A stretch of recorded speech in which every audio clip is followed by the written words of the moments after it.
దీన్ని వేరే రకంగా చూపెట్టి ఇక్కడ ప్రజాహితకు ప్రజాస్పందన ఉన్నది, ప్రజలు తండోపదాలు తరలి వస్తున్నారు, దాన్ని చూసి డిస్టర్బ్ చేసే ప్రయత్నం చేస్తే అది మీకు ముప్పు వస్తుంది.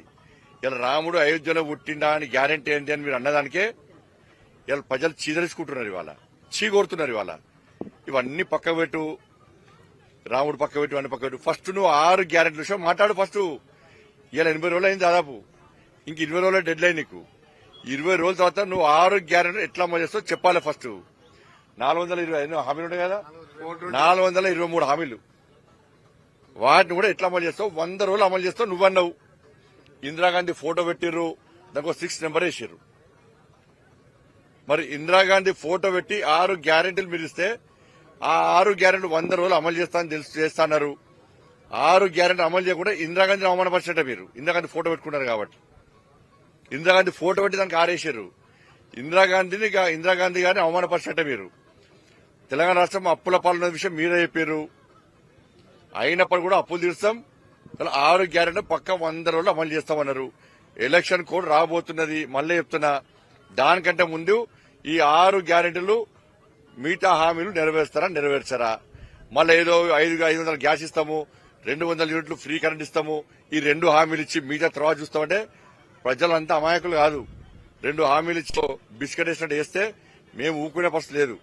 ఇలా 200 రోజులు కానీ 100 రోజులుగా ఇదే ప్రజలు తిరగబడతారు. కాబట్టి 6 గ్యారెంటీ గురించి నీ అహంకారము, నీ ఉరుకులాట, ఇవన్నీ కూడా 6 గ్యారెంటీలు అమలు చేసే విషయాలు చూపెట్టు. 100 రోజుల లోపట దాదాపు 80 రోజులు అయిపోయింది. ఇదంతా ఈ గంభీరత్వము ఇదంతా కూడా 6 గ్యారెంటీలు అమలు చేసే విషయాలు చూపెట్టు. నేను సవాల్ చేస్తున్నా, చెప్తున్నా. సరే, ఇదే నువ్వు చెప్పిన వాదన మీద నువ్వు ఈ పార్లమెంట్ కలిసి సిద్ధమా చెప్పు. ఇదే నువ్వు చెప్తున్న వాదన చెప్తున్నా, తప్పు మాట్లాడుతున్నావు కదా. నేను మా అమ్మ గురించి చెప్తున్నాను. నువ్వు ఏదో దీన్ని జిమ్మికులు చేసి యాక్టింగ్ చేస్తే నీ యాక్టింగ్ వాళ్ళు నమ్మరీడా. ఆ కేసీఆర్ గారు కేసీఆర్ కొడుకు నేర్చుకుంటున్నావు నువ్వు. నేనేమంటున్నా అంటే ఇదే వర్షన్ మీద నువ్వు ఎన్నికల్లో అభ్యర్థులు పెట్టు. చలో, నేను దాని మీదనే మాట్లాడతా. నేను రాముడి మాట అన్ని మాట్లాడతా.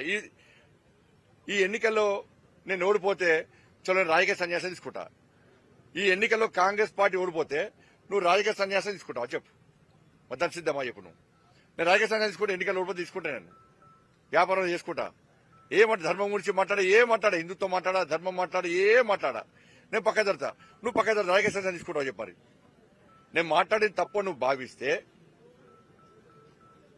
ఏదో చిత్రీకరించి నువ్వు క్రియేట్ చేసి దాన్ని నమ్మించే ప్రయత్నం చేస్తే, నువ్వు దానికి కట్టుబడి ఉంటే, నువ్వు పార్లమెంటు పోటీ చేసే అభ్యర్థి ఎన్నికలు ఓడిపోతే నువ్వు రాజకీయ సన్యాసం తీసుకుంటావా చెప్పు. నేను సిద్ధం దానికి. నువ్వు తీసుకుంటావా? నువ్వు 3వ ప్లేస్ ఎందుకు పోయినావు? పార్లమెంట్ ఎన్నికల్లా కరీంనగర్ ఎన్నికల్లో 3వ ప్లేస్ ఎందుకు పోయినావు? ఈడికి ఎందుకు వచ్చినావు చెప్పరాదు. మరి ఇంకా మాట్లాడితే నీ జోలికి రాలే నేను. నువ్వంటే ఒక గౌరవం ఉండే, ఒక ప్రేమ ఉండే, కానీ దాన్ని పిరికితనంగా తీసుకుంటున్నట్టు నువ్వు. మేము పిరుకోలేం కాదు. నాకు 100 కేసులున్నాయి. 2 సార్లు జైలుపోయినా. ఇక్కడ మా కార్యకర్తలు అందరు జైలుపోయారు. అందరి మీద కేసులున్నాయి. మీరు బీఆర్ఎస్ పార్టీ లెక్కనే ఇట్లా అహంకారంతో వ్యవహరిస్తా అంటే ప్రజలు అప్పుడు ఎట్లా తిరగబడతారో త్వరలో తిరగబడతారు. అతి త్వరలో అతి తక్కువ సమయంలో వ్యతిరేకత ఉన్నటువంటి పార్టీ కాంగ్రెస్ పార్టీ. ఉస్నాబాద్ ప్రశాంతంగా ఉన్నది. మేము ప్రశాంతంగా ప్రజాహిత యాత్ర తీసుకుంటున్నాం. వీళ్ళు చిచ్చు పెట్టి ఉస్నాబాద్ లో మొత్తం శాంతి భద్రత సమస్య సృష్టించి, ఒక అలజడి సృష్టించి, రెచ్చగొట్టే వాతావరణం సృష్టించి ప్రశాంతంగా ఉన్న ఉస్నాబాద్ ప్రశాంతంగా దెబ్బతీసే ప్రయత్నం చేస్తున్నారు. వీళ్ళు ఏడవడానికి అదే ఉంటుంది.